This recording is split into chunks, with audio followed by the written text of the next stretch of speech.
Well, it very well said. We've seen that you're obviously very well qualified to sit on that seat. But then there also is the, as we've talked about, the concerns that some people have, or the delight some people have too, in saying, hey, especially in Texas. Now, I want to be clear that the Supreme Court of the land here in Texas, there is also a criminal court of appeals that handles the criminal aspects. Also, judges or justices there. So what we're looking at is a lot of Texans say, you know, are hard on crime, or we need to be harder. But on the civil aspect too, we still have some good consumer law, rights, and there's law on the books. We still have some good laws on the books to defend those people that can't afford representation. Right. We still, and I know that you, and I wanted to touch on that very quickly before our break, your view of the legal system. And I've brought on people like Mark Lanier, one of the founders of the Christian Trial Lawyers Association, T. Gerald Treese, many legal clinics that he's tried to launch. But on the justice part, we're staying on that point here for a moment. When you became a justice, before then, you were really spearheading, trying to work with inner city youth. Right. And you also were trying to look at helping people in the Houston Young Lawyers Association, helping people that could not afford legal representation. Right. And how have you seen that need evolve, or has it become even more of a need here in Texas? I mean, especially with bad economic times, a lot of people say, well, I can't afford a lawyer, you know. Right. So Right. how have you seen that need evolve, and what can we do more about that? Right. Very good question. It's important to never lose your grounding, never forget where you came from. As you know, Joe, there are two parts of what you're asking about: my community service and service through the legal profession. That's right. One involves pro bono or free legal services or reduced cost legal services, and the other is just taking your time and your treasure and contributing it to help those less fortunate, pulling youth up, because they're the future of this state and this country. Our youth are 100% of our future. We love them because they're our kids, but we also love them because they've got to take your place, Joe, and have their own TV show and be an important lawyer in this city. They've got to, one of them has to take my place one day and be a judge and even serve on the Texas Supreme Court. And we know they can do it. They're going to work hard and make us proud. On community service, about 1993, I helped found or start a program called the Aspiring Youth Program. It focuses on helping inner city, middle school children stay in school, hang with the right crowds, have role models come talk to them so that they expand their horizons, so that they set higher goals that they can achieve. We started in Houston with an African American school and one Hispanic school. The program has, to our great delight, expanded to more than 11 states. It's a nationwide program now. Now, I don't have the time to go out every week like I used to when I was a lawyer in Houston, but I'm still on the advisory council and still speak to the kids from time to time. We're working hard on that program. On the legal side, which you also referred to, the Supreme Court of Texas has a program called the Access to Justice Commission and also the Access to Justice Foundation. Our whole focus there is to, A, encourage lawyers to volunteer their time to represent people whose basic legal rights are at risk or they're not being given to them. Landlord-tenant issues, creditors issues, family law issues, battered wife issues.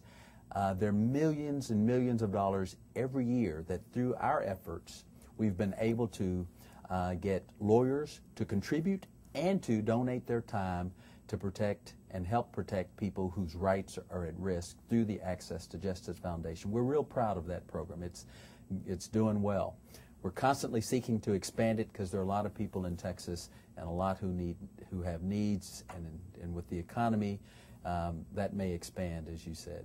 Well, you said it, and the one thing, you know, stock market may go down in value or our investments may go down, but the investment in our youth will never go down.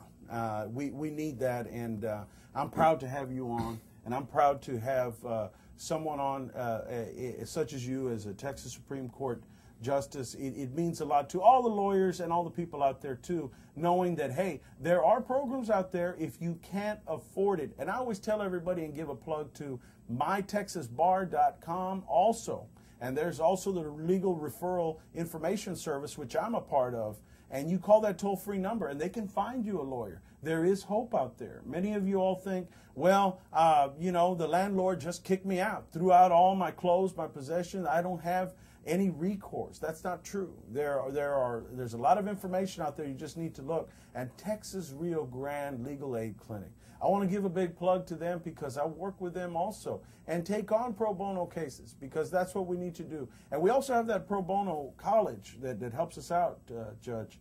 The thing is that when you were working in the private sector as a lawyer, what motivated you to get into this and start this program? I'm sure it takes money, it takes time. We got a couple of minutes left, but I want to really underline this program. When you did the Aspiring program for the inner city youth, what motivated you to do that?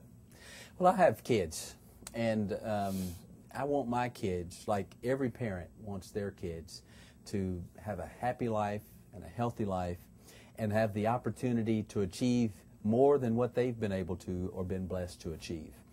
And when you think about that and you drive through neighborhoods where they don't have that opportunity, and you've been already active in public service, you think of ways to help these children. And the Aspiring Youth Program is a way to help those children. It is so satisfying to see children who have the potential but may not have gotten the attention they need and the encouragement to let them know that they can achieve important things. They can achieve their dreams. I say never tell a child you can't accomplish your dreams.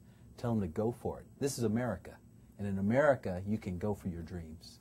Well, very well said. We've got a minute left, and I'd like to take the time to thank the Texas Rio Grande Legal Aid Clinic, thank the law offices of Juan Reyna, Rhodes Vela, excellent attorneys out there, our sponsors, and my buddies at Impact Credit Group USA, Tommy Holbein.